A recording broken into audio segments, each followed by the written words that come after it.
ববি হাজ্জাজ প্রকাশ্যে আল্লামা মামুনুল হক, আলেম ওলামা ও মাদ্রাসার ছাত্রদের বিরুদ্ধে মামলা দেওয়ার হুমকি দিয়েছেন।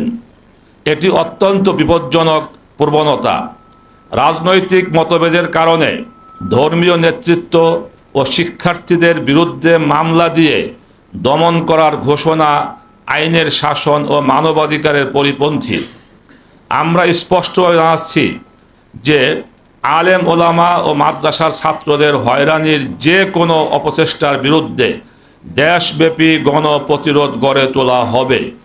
যার নির্বাচনী ফলাফল প্রশ্নবিদ্ধ এবং যার বিরুদ্ধে কারচুপির অভিযোগ উত্থাপিত হয়েছে, তাকে শিক্ষা মন্ত্রণালয়ের দায়িত্বে বসিয়ে সরকার জাতিকে কী বার্তা দিতে চায়?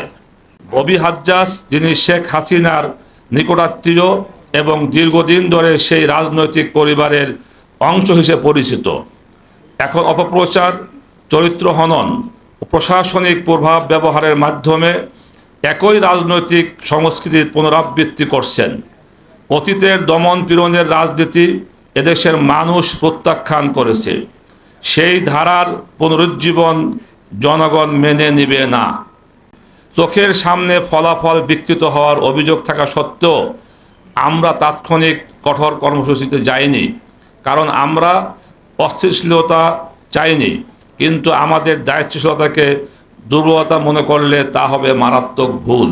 ভোটার সহ সাধারণ ভোটারদের ভয়ভীতি প্রদর্শন ও হয়রানির অভিযোগ পাওয়া যায়।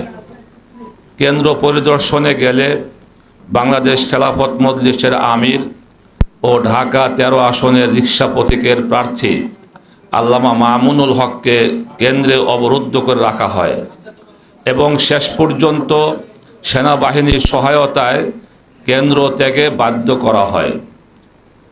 কিছু কেন্দ্রে ভোট বাক্স ও গণনা প্রক্রিয়া অস্বাভাবিকভাবে নিয়ন্ত্রণে নেওয়ার ঘটনাও আমাদের নজরে এসেছে।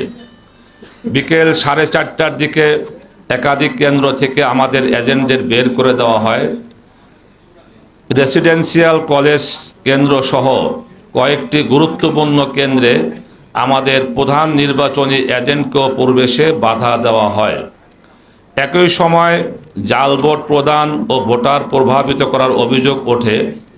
আমরা তাৎক্ষণিকভাবে সংশ্লিষ্ট কর্তৃপক্ষকে অবহিত করলেও কোথাও কার্যকর প্রতিকার দেখা যায়নি, বরং দুষ্কৃতিকারীদের বিরুদ্ধে দৃশ্যমান কোনো গ্রেপ্তারও করা হয়নি। ভোট গণনার সময় অনিয়ম আরও প্রকট আকার ধারণ করে। টেম্পারিং, ওভাররাইটিংয়ের মাধ্যমে ধানের শীষ প্রতীকের ভোট অস্বাভাবিকভাবে বৃদ্ধি এবং রিকশা প্রতীকের হাজার হাজার ভোট বৈধ বাতিলের অভিযোগ আমাদের হাতে প্রমাণসহ এসেছে। ফলাফল প্রভাবিত করার সুস্পষ্ট আলামত দেখে আমরা যথাযথভাবে অভিযোগ দাখিল করি, কিন্তু নির্বাচন কমিশন অভিযোগ নিষ্পত্তির আগেই গেজেট প্রকাশ করে দেয়, যা ঢাকা 13 ভোটারদের সাংবিধানিক অধিকারকে উপেক্ষা করার শামিল। নির্বাচনের দিন 34 নম্বর ওয়ার্ডের বিএনপি পদধারী রাজেশ খানের নেতৃত্বে কেন্দ্র দখল সহ পরিবেশ উত্তপ্ত করার চেষ্টা করলে আইনশৃঙ্খলা বাহিনী, বিশেষত সেনাবাহিনীর সদস্যরা তাদের ছত্রভঙ্গ করতে লাঠিচার্জ করে।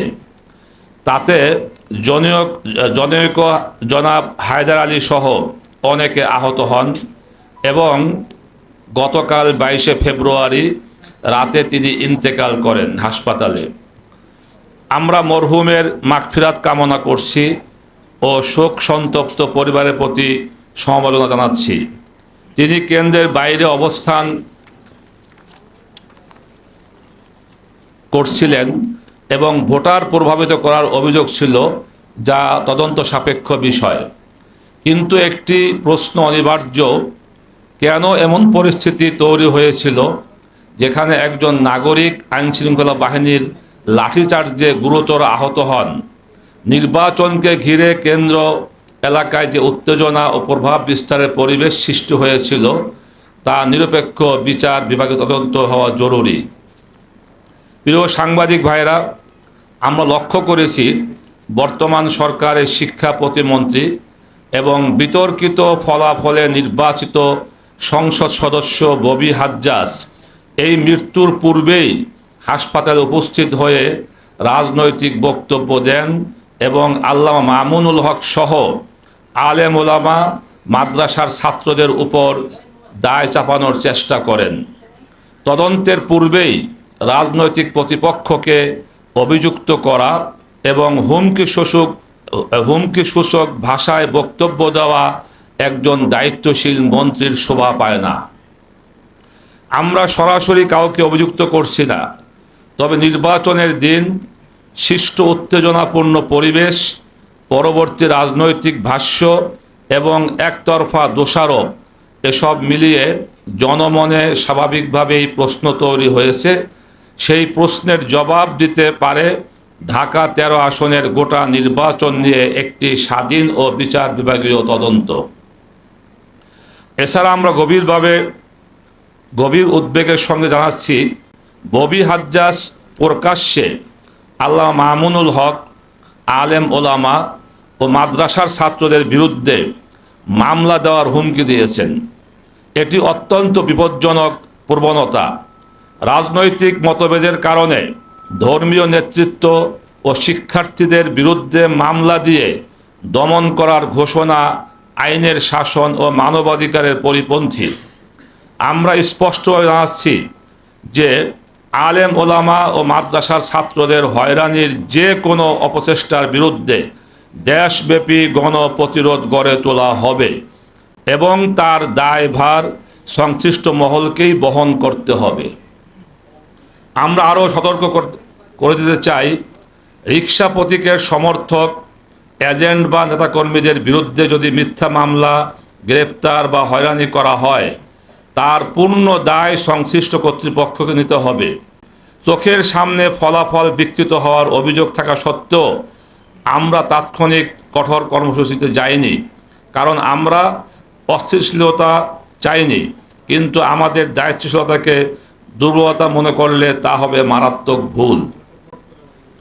আমরা লক্ষ্য করছি, ববি হাজ্জাজ, যিনি শেখ হাসিনার নিকটাত্মীয় এবং দীর্ঘদিন ধরে সেই রাজনৈতিক পরিবারের অংশ হিসেবে পরিচিত, এখন অপপ্রচার, চরিত্র হনন ও প্রশাসনিক প্রভাব ব্যবহারের মাধ্যমে একই রাজনৈতিক সংস্কৃতির পুনরাবৃত্তি করছেন। অতীতের দমন পীড়নের রাজনীতি এদেশের মানুষ প্রত্যাখ্যান করেছে। সেই ধারার পুনরুজ্জীবন জনগণ মেনে নেবে না। সরকারের কাছে আমাদের প্রশ্ন, যার নির্বাচনী ফলাফল প্রশ্নবিদ্ধ এবং যার বিরুদ্ধে কারচুপির অভিযোগ উত্থাপিত হয়েছে, তাকে শিক্ষা মন্ত্রণালয়ের দায়িত্বে বসিয়ে সরকার জাতিকে কি বার্তা দিতে চায়? শিক্ষা মন্ত্রণালয় ভবিষ্যৎ প্রজন্মের নৈতিক ও মানসিক গঠনের সঙ্গে সম্পৃক্ত। সেখানে বিতর্কিত ব্যক্তিকে প্রতিমন্ত্রী করা জনগণের আস্থাকে ক্ষুণ্ণ করে। ঢাকা 13 ঘটনায় শেষ নয়।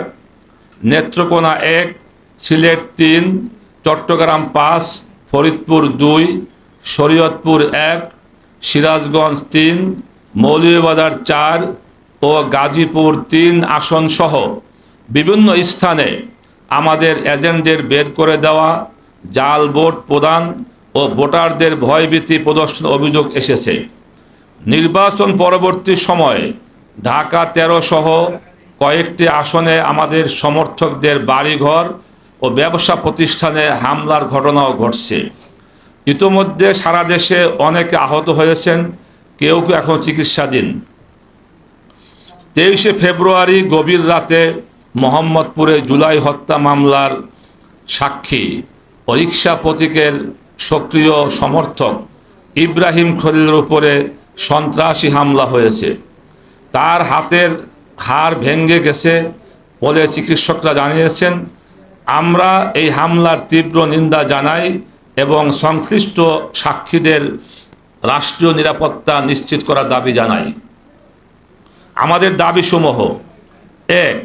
ঢাকা 13 আসনের ফলাফল বাতিল করে নিরপেক্ষ তদন্ত করে ব্যবস্থা গ্রহণ করা। 2. জনাব হায়দার আলীর মৃত্যুসহ ঢাকা 13 আসনের গোটা নির্বাচনী অনিয়মের বিচার বিভাগীয় তদন্ত। 3, ইব্রাহিম খলিলের উপর হামলার সুষ্ঠু তদন্ত ও দোষীদের দৃষ্টান্তমূলক শাস্তি। 4, সারা দেশে নির্বাচনী অনিয়ম তদন্তে স্বাধীন কমিশন গঠন। 5, রাজনৈতিক হয়রানি ও মিথ্যা মামলা বন্ধ করা। 6, সারা দেশে আমাদের নেতাকর্মী ও সমর্থকদের উপর হামলা মামলা ও হয়রানি বন্ধ করা। সরকারকে অবিলম্বে আমাদের এই ন্যায্য দাবিগুলোর ব্যাপারে ব্যবস্থা গ্রহণের আহ্বান করছি। সবশেষে আমরা স্পষ্ট ভাষায় জানাতে চাই, ঢাকা 13 কেবল একটি আসন নয়, এটি জনগণের ভোটাধিকার, ন্যায় বিচার ও গণবিশ্বাসের প্রশ্ন। জনগণের রায় বিকৃত করে ক্ষমতার দম্ভ প্রদর্শন করলে তা দীর্ঘস্থায়ী হবে না। জনগণের অধিকার প্রতিষ্ঠার প্রশ্নে আমরা আপোষহীন। তাই জাতীয় সংসদ, আদালত ও রাজপথে কর্মসূচি ঘোষণার মাধ্যমে আমরা আন্দোলনের পথে অগ্রসর হতে বাধ্য হব। আসসালামু আলাইকুম ওয়া রাহমাতুল্লাহ। জালালউদ্দিন আহমদ, মহাসচিব, বাংলাদেশ খেলাফত মজলিস।